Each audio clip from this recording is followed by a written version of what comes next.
Well, great to be here and really excited to be talking to Albert. I had the pleasure, as you heard, of working with Albert when I was at Wattpad, and we both share a love of thinking about the future and how it's going to impact humanity, and I'm a huge fan of Albert's book called World After Capital.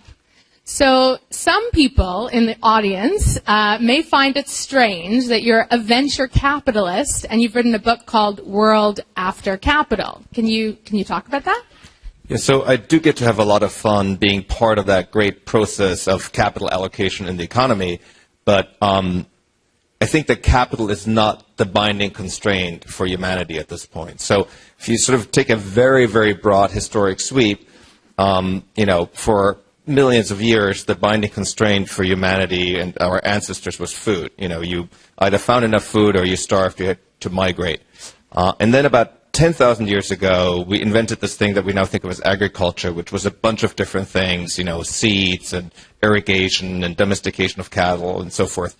And the constraint shifted from food directly to land. And so then we had a lot of, societal problems about the distribution of land and who owns lands, and we had wars and so forth.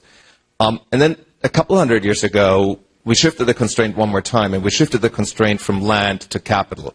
And we tried a couple of different methods for allocating capital, and it turns out that sort of market-based methods for allocating capital work very well compared to sort of plant methods.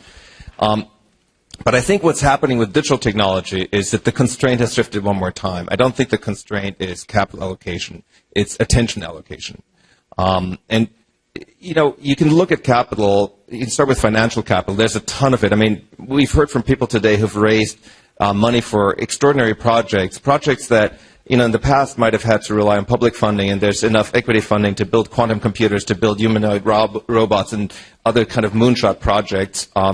We see interest rates at or close to zero in many parts of the world. So there's a lot of financial capital, but there's also just a ton of physical capital. So if you look at a place like China, they can just stamp new cities out of the ground. We can build new buildings in like a week to house, hundreds of people. So I just think capital isn't a thing, it's attention. Attention. I just deleted Facebook off my phone, just before this. Everybody should, but... So talk about that. Why is attention so scarce? What's happening? Well, I think it's sort of one of these foundational scarcities in human life. So at the individual level, how much of our attention are we dedicating to a really fundamental question, like the question, what is your purpose in life? Mm-hmm. So I get young people who want to be in startups or venture capital, and they come and they want advice on how to find a job, and they usually want very tactical advice. And I sort of indulge them in that usually for a few minutes, and then at some point in the conversation I say, well, what's your purpose in life? Whoa, I did not see that coming. But it turns out that we've built this whole education system that never really forces people to ask that question. You can go all the way K through 12, college, even graduate school, and really not be confronted with that question. So that's one example where we're sort of not paying attention to an important individual problem, and then we wonder why a lot of people get to mid-age and have a huge midlife crisis. But the bigger attention scarcity exists sort of at the collective level, right? So which is, we have some massive problems, things like climate change, infectious disease, asteroids or comets, that we don't pay a lot of attention to. And the reason is that we've decided that everything should be allocated by the market. We're so insanely successful that now we've become market absolutists, and we think that attention should be allocated by the market as well. But that would require prices to exist. Right. It's very hard. What's the price for you finding your purpose? What's the price for us averting an asteroid strike on Earth? What's the price for us, not having the Earth warm up a lot? And there's some things that I don't think markets can ever solve, and the allocation of attention is one of those. That's huge. And so the big question is, how do we solve for this attention scarcity? Well, so I think the beauty of the technology that we're building, that some of the people here in the room are building, that we've talked about, is that it is technology that could really free us up. It could free up our attention if we use it the right way. Right? So I think, Max Tegmark mentioned fire as a pretty cool invention, and I think the history of technology is one where the technology gets invented and it can be used for different things, right? So you can use fire to bake bread, and you can use fire to burn out somebody else's hat. And we can use artificial intelligence and machine learning to, manipulate at mass scale, or we could use it to provide, incredibly cheap learning, customized learning, incredibly cheap diagnosis. So the fact that we're developing the capabilities says very little about how we will use them. And so I think the way we can have less scarcity of attention is if we free ourselves up. And in the book, I talk about a couple different ways that I think we could use the technology to become freer. Right. And so those ways that you talk about, you mentioned 3 freedoms. And the first freedom is this idea of economic freedom. And so, I think a lot of people are familiar with the universal basic income. You propose that. But the question for me is, can we actually afford to do that? Like, can the world afford to do that? So I think for those of you, who's familiar with the idea of universal basic income? That's great. So if I asked this question a few years back, far fewer hands would have gone up. So the idea itself is a pretty old idea. In the U.S., it goes as far back as the founding fathers, because people like Thomas Paine were sort of saying, hey, we're making people free when they come to the U.S. because we're giving them land, enough land so they can farm. Important historical footnote, land we had taken away from the native populations. But Thomas Paine was like, we're going to run out of land, and what are we going to do then?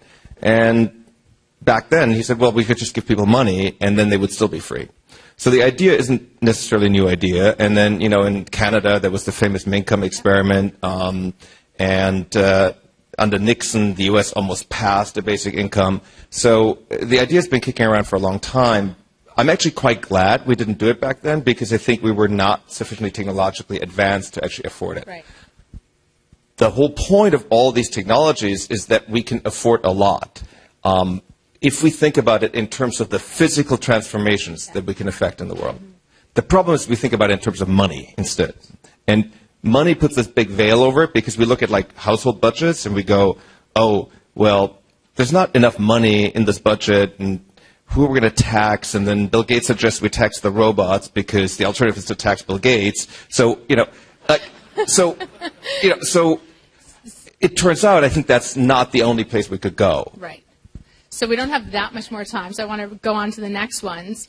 The next freedom that you talk about from moving from this, job loop or consumption society to one of the knowledge loop is the idea of information freedom, right? And I know you're a big proponent of, freeing information, and that, copyright law and patent law are, we don't have time to go into that, but are, really restricting that. But you had a really interesting idea that's kind of out there, but is relevant for this crowd, which is this idea for a bot to actually represent you. Can you talk a little bit more about that and why that's important?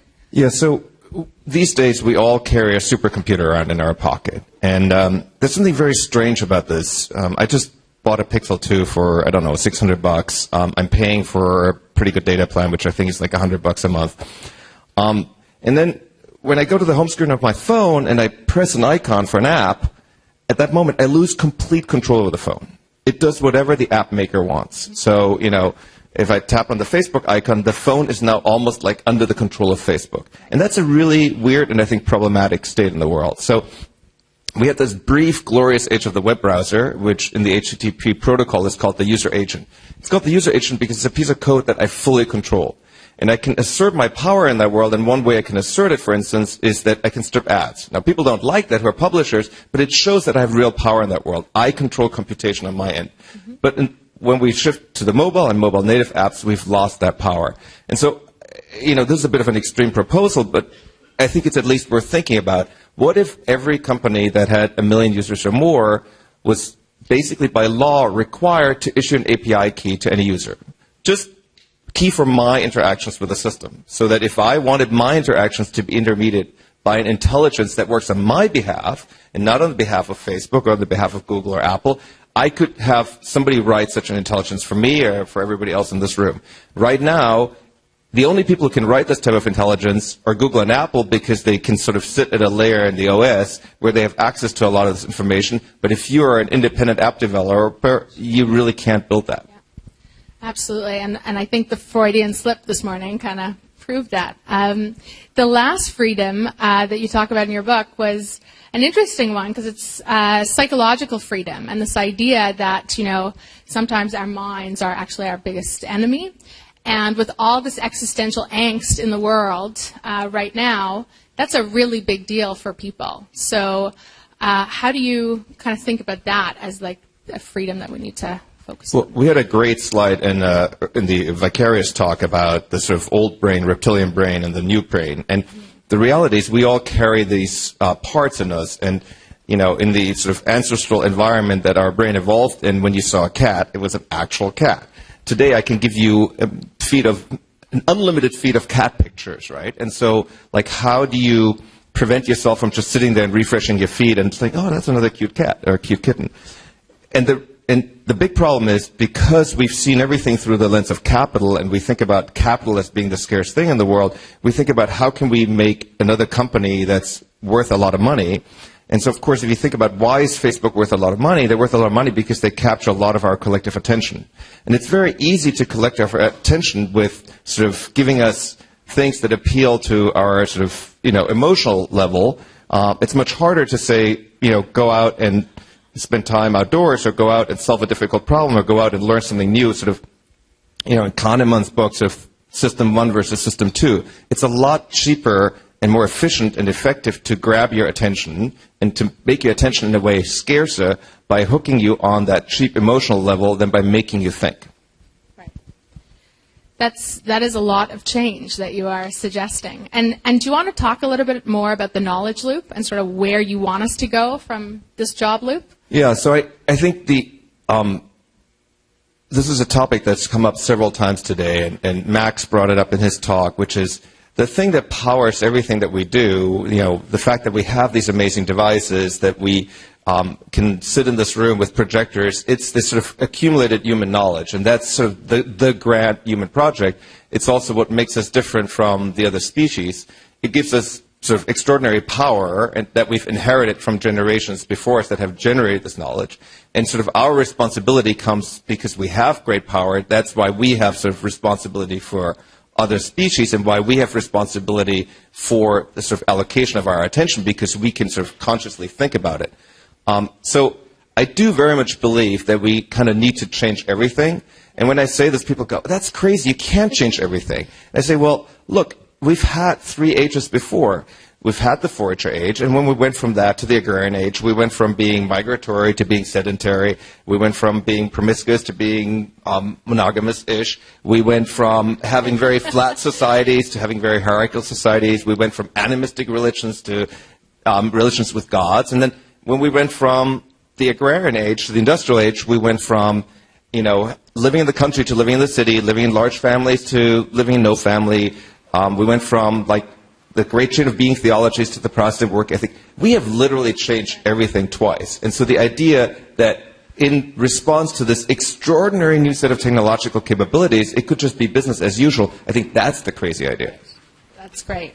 Well, we're out of time, but thank you so much, Albert, and I encourage everyone to read your book. It's great.